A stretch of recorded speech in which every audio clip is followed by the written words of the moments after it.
Hello, this is Seski, and today we're playing Xenonauts, which is a game based on XCOM. If I've uploaded the playthrough where I played on the Insanity difficulty, then and you've seen it, you'll know how difficult this is. So I'm going to switch it to Veteran this time. Turns out the reason the mods hadn't worked last time was because I hadn't activated any of them. So, I've activated them this time, and hopefully they'll work. Where should we put it? Here. This covers the most landmass. And covers quite a few territories. There, we'll put it right there. The Soviet Union. So it's set, I think, 1980 or 1995. I'm not too sure. I don't remember when it was. Well, actually, it can't be 1995. Obviously, pre-Soviet Union. So yeah, 1980 I would have thought, or 70s. So the story is, the first mission, a unidentified flying object was located here on radar. America sent out some jets, and whenever it was about to pass over into somebody else's territory, they decided they'd shoot it down using a thermonuclear warhead to shoot down an aircraft. So anyway, they shot it down. It's still relatively undamaged. It crashed in the Antarctic, I believe. So they sent out some forces. America and Russia both sent out forces, a lot of forces, to attack the aircraft, and it went terribly. A lot of men died, and there's a really good story on it in on the website. I mean, this is an incredible game. This is more like the original XCOM than any of the other ones. I prefer this one to the new XCOMs. New XCOMs are fun for like just playing a short game, but definitely this one is a lot better for the long game. Is just incredible. It's got the difficulty that you'd expect out of a XCOM game, of course, but it's not. It's Xenonauts. Highly based on it though, and it is just a load of fun. It really is. Let's see, what can we build? So we've got that. Radar array, we've already got one of those. We'll need a garage. Can I build that there? No, it has to be over here. Okay, we'll build that there.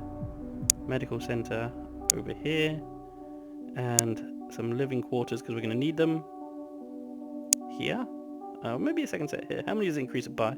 35. So yeah, we won't need a second set just yet. Let's get another set of scientists, shall we? 2 more scientists. Okay, we don't want this. What we want is that. Rifle. You still got room left. What should we bring? C4? Should we just give everyone C4?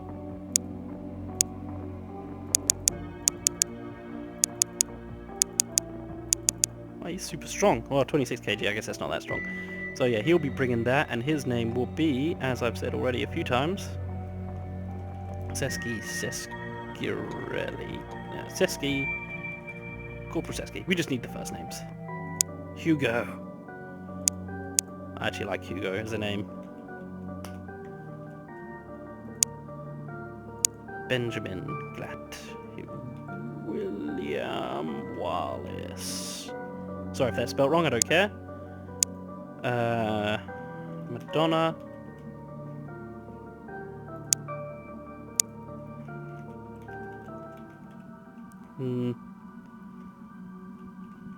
Bono.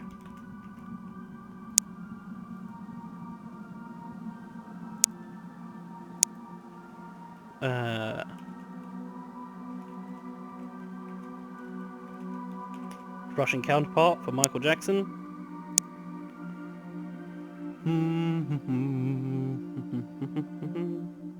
Tony Stark. So the story is that because the world's going to hell, they've got all these famous people to come in, and they're going to fight the war for us. Who is this guy going to be?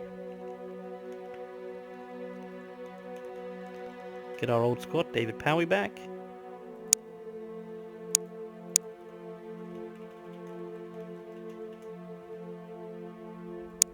And Mr. Rogers. Corporal Rogers. And we need to wait for more troops to come in before we can start really dishing out the pain. So we've got a sniper, check.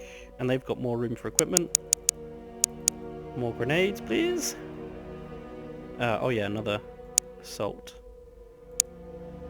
Set equipment as default and equip default. It's got one too many. Rifleman. See, the weird thing is he's got enough room for loads of extra stuff. I guess more grenades. Smoke. I guess we need an incendiary. Incendiary. Oh, there we go. And a frag. And we'll set as default. Heavy weapons. Smokes. Actually, no, because he might be in a position where he needs to have a frag ready. Oh, we better make sure it's in his belt actually rather than his backpack. So yeah, the only problem I ever had with the new XCOM, well, one of the problems I had with new XCOM was the inventory management just wasn't there. It wasn't as fun as it could have been. And the original XCOMs had it incredibly, you had to really micromanage everything you put on these guys to make sure you got the best stuff that you would need. Let's see, let's change this guy to a specialist. A few more rockets. Okay, one too many rockets apparently. Do we need the C4? Don't really need the C4. Don't really need that. Don't really need a frag grenade. Smoke will do. And they can carry some rockets for him as well. And finally, the rifleman equip default. Excellent, excellent. So yeah, the inventory management just wasn't there in the latest one.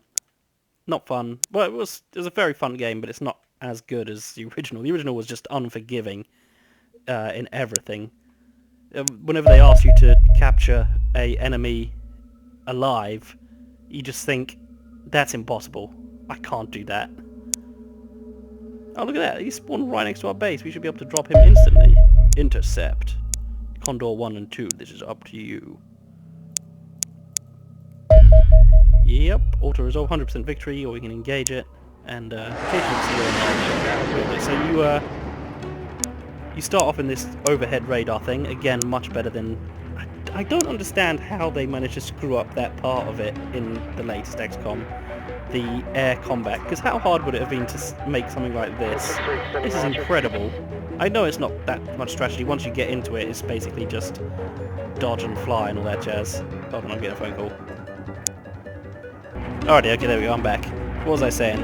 Oh wait, hold on, is this recording on... Oh yeah, it should be 30 FPS, there we go, it's better. So yeah, you do end up kind of doing the same thing, which is shooting off one missile, on the fighters at least, until they dodge, and then just launching everything else. Of course it gets a lot harder and harder the bigger the spaceships get and the more escorts they have, and you can actually end up going up against some pretty tough enemies. Now there's one thing you don't want to do, that is attack at night. So there we go, we'll wait till day. Intercept. We'll send our Condor out, our Charlie 1 even. So I think we're going to be a bit outnumbered in this, because you're allowed to take up to 16 people with you. Did I hit launch? Yeah, I did. You're allowed to take up to 16 people with you, which means I think the battles might be geared towards there being 16 people, which is going to cause us some issues. Alright, crash site briefing. It basically says the enemy UFO is downed, and there are probably still people, still aliens alive.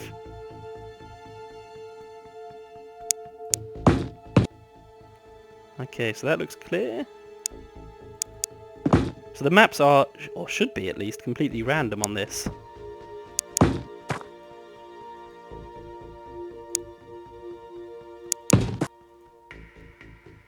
Yeah, it's a turn-based game. I probably didn't say that to start off, but to be looking up Xenonauts, I guess you'd have to kind of know. Turn-based, which is always good, because you have to kind of think about what you're going to do before you do it. And especially on Iron Man, which I think I've got selected, making the wrong decision is brutal. People will die in one hit. So you really do have to be careful about what you do and how far you move your troops. Do you risk leaving somebody exposed?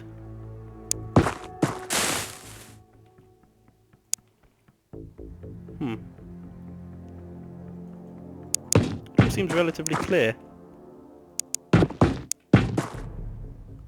So what I usually do is I'll go one route and go around.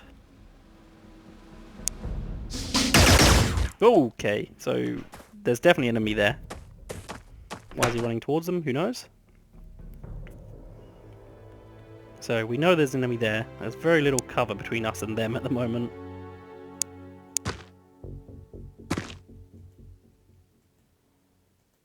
Let's go into crouch.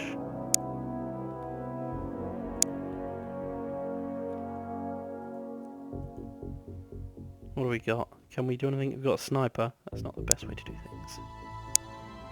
No, we can't hit anything there. Okay, so that's the edge of the map. Okay, so there's the aircraft. So I'm glad I didn't go the other way. There's bound to be enemies in it though.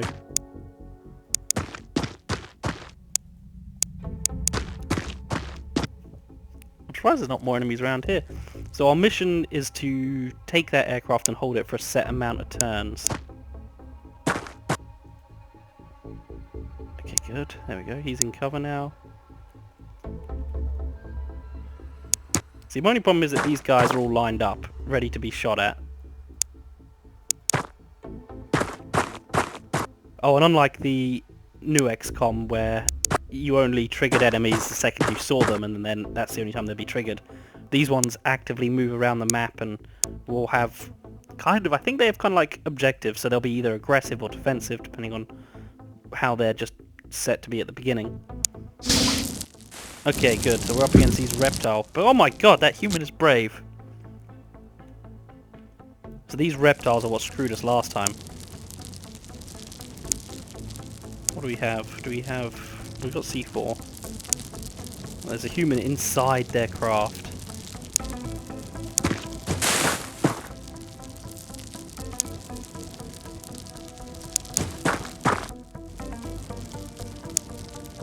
Which is not the best way to do things. 3 men able to take it out? I would hope so. So we know we've got an enemy coming over here.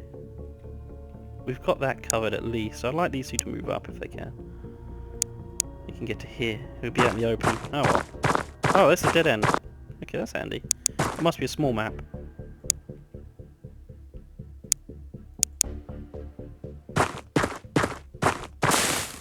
So the good thing is, if we wanted to get to here, we could just blow this wall down. Just go through that building there. But I'm happy just to watch and wait for now. It's doubtful that the enemy will come out too far, I don't think. Oh dear. Okay, good. So he's come out.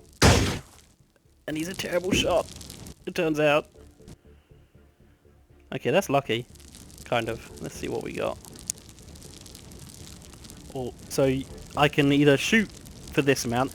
You get a certain amount of turn units per character, and it depends on their agility, and that's how much stuff they can do in a turn, basically. So for 20, 28, or 38, I can increase my aim. Or I can go full auto, which I'm going to do. Yeah, we killed him. Well, veteran is a bit easier. Maybe he was already damaged.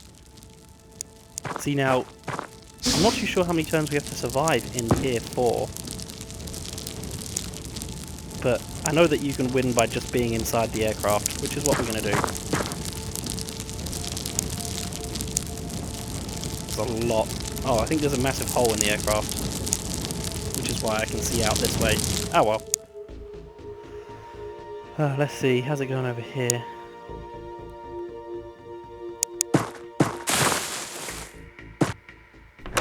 Okay, so that guy is sneaking up on us. Can we get a grenade out on him? No. Shut that door and go back onto Overwatch.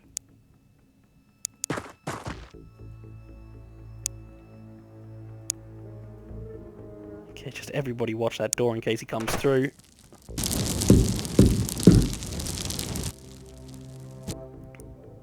Did he come through? Did he try and attack? What happened there?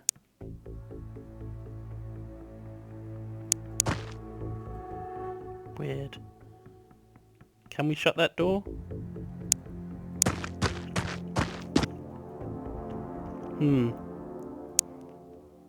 Okay, that's quite annoying. We don't know where he went.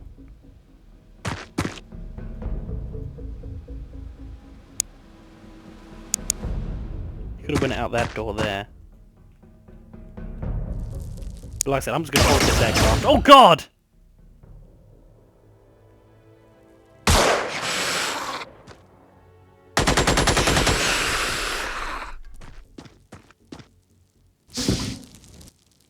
So, I think we've just learnt a very valuable lesson. Check your corners. He was in the corner the whole damn time, oh my god. And we lost somebody because I was not checking corners. Oh, that's annoying. Well,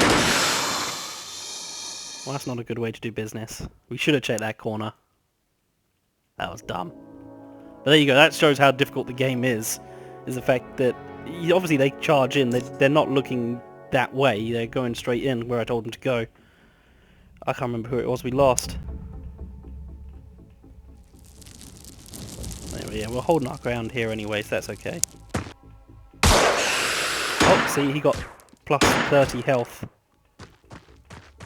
Oh god, why isn't he shooting? Oh, here they come. So, more than likely what's happened is, because I'm inside this aircraft, it switched the enemy to aggressive to try and get back. That's it. That's why you bring heavy weapons with you. So does she have a C4? No, that's quite annoying. Okay, so it's tempting to fall back out of here. Oh no, wait. Okay, that's good. No, we can't hit a target that range. Well, there's no point us aiming for it. Get him over here to back up.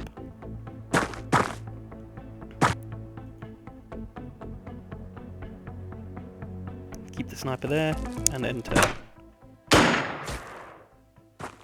So this is it. They're on Overwatch, which means whenever he steps out, they take whatever's left of their TUs to attack. Now what we don't want is any of them to escape. Which is obviously going to cause us an issue, because these guys are tough as nails.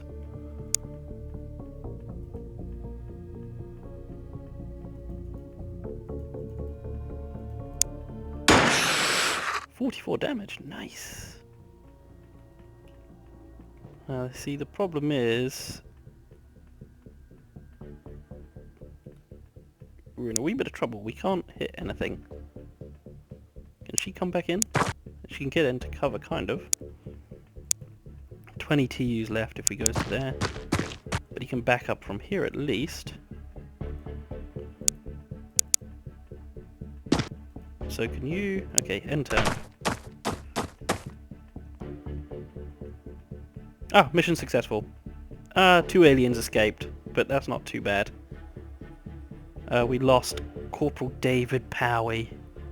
He shall rest in peace. A brave hero. Just, life lesson learned there.